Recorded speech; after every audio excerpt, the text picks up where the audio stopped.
Hey guys, these are your Reader's Notebook pages for today. We're doing pages 37, 38, and 39.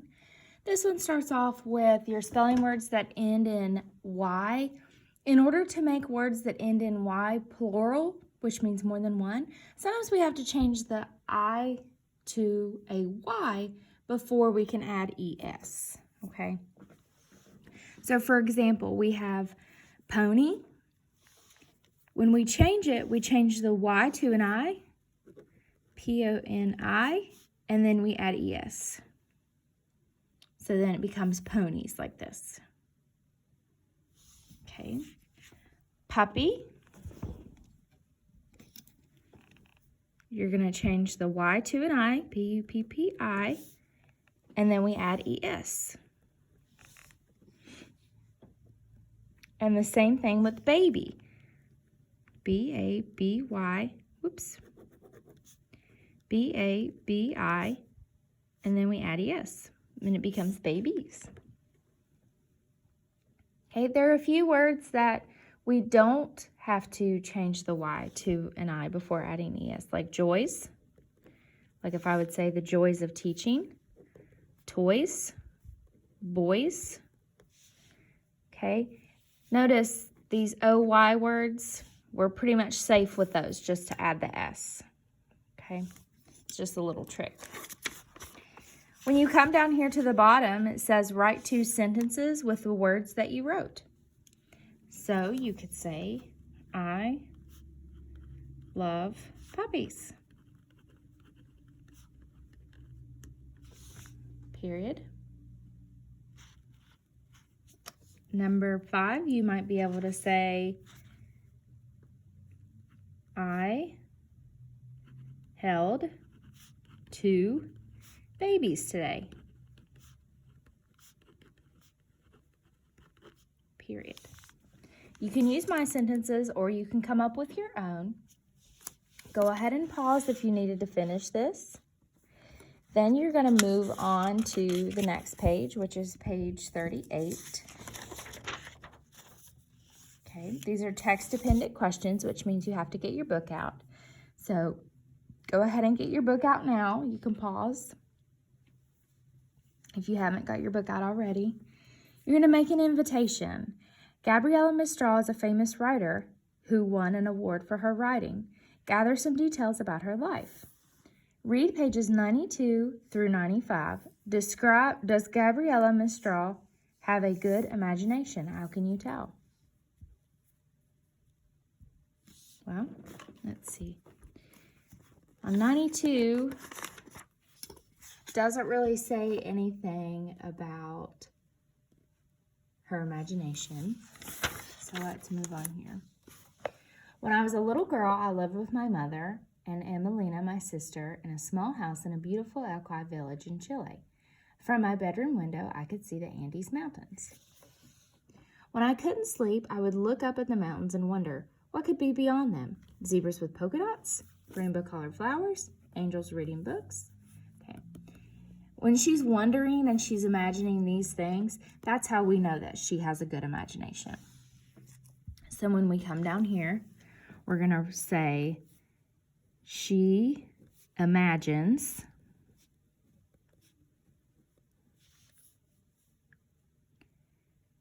zebras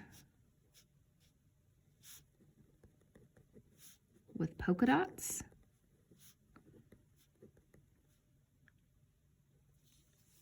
We're going to just say rainbow flowers. We don't need that word colored in there. Comma. And make sure you have commas in between the things you're listing. Zebras with polka dots, rainbow flowers, and angels reading books.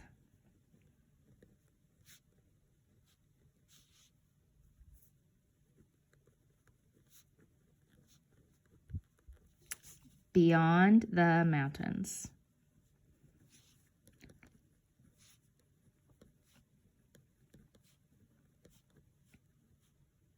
Okay. You can pause if you need to catch up. Then it says read pages 100 to 101. So let's flip my book there. Gabriella Mistral liked to play school. Do you think she was a good pretend teacher? How can you tell? Well, let's see over here. I like to play school with the children of my village. I pretended to be a teacher, and my friends Sophia, Anna, and Pedro were my pupils. Pedro would always say that I was mean because I made him write his ABCs until he knew all the letters of the alphabet. But I told him that the alphabet is important. How else could he create words and tell stories with it? Okay, and then they had recess over here. So I think she's a good teacher because she made Pedro keep trying.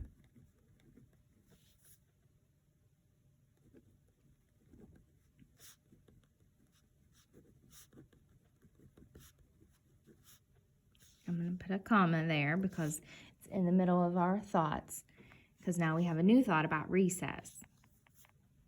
And then she had fun with them.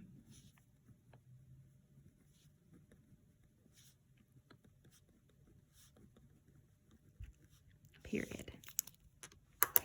So she made Pedro keep trying. She didn't want him to give up. She wanted him to learn, and that, to me, that's what made her a good pretend teacher. And then she had fun with them afterwards. Okay, pause if you need to catch up. If not, read pages 103 and 107. Did Gabriella Mistral still have a good imagination after she grew up? How can you tell? Well, let's look at 103. So 103 talks about how when she was a teacher and a writer, she wrote many poems, happy poems, sad poems, stories of mothers and children, and poems about animals, parrots, peacocks, and even rats. Okay, and then 107 is still talking about the stories that she wrote. And then this time she's adding lions, fisher folk, and or the fisher folk who slept in the sand and dreamt of the sea. So, yes, she still has a good imagination. Yes, comma, because she is writing, or she is using her imagination to write stories.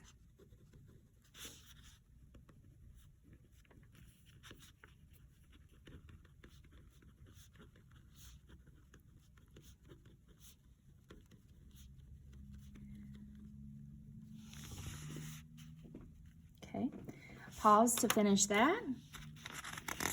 Then we're moving on to page 39. Okay, here is the invitation. Imagine you're having a party for Gabriella Mistral. Bread with nuts in the lounge. Use what you learned about Gabriella's life and final invitation to finish the invitation. Make an illustration showing something from Gabriella's imagination. Okay, so here we have who, what, we're celebrating her Nobel Prize, where, Gabriella's family's home, Saturday at 2 o'clock. Read pages 104 to 106. Say what you think Gabriella will tell her friends about her life. Gabriella will give a short talk. She will tell us about all of her travels and stories she wrote.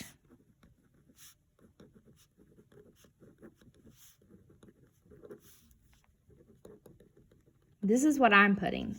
You could put something different. You could put about her writing, about her playing school and then becoming a teacher. There are many different things that you could say about Gabriella's life. You can pause if you need to finish this line. Think about what you learned about Gabriella Mistral. What would she want for the schools? Instead of a gift for Gabriella, please bring a gift for the local school. Bring, what do you guys think? Maybe books and paper and pencils so that they could write too? I would think so. Books, pencils, paper. Okay, and then the last page says, draw a picture from Gabriella's imagination.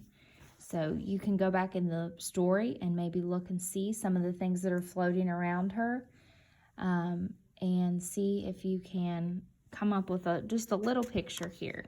Okay, then you're finished with these for the day.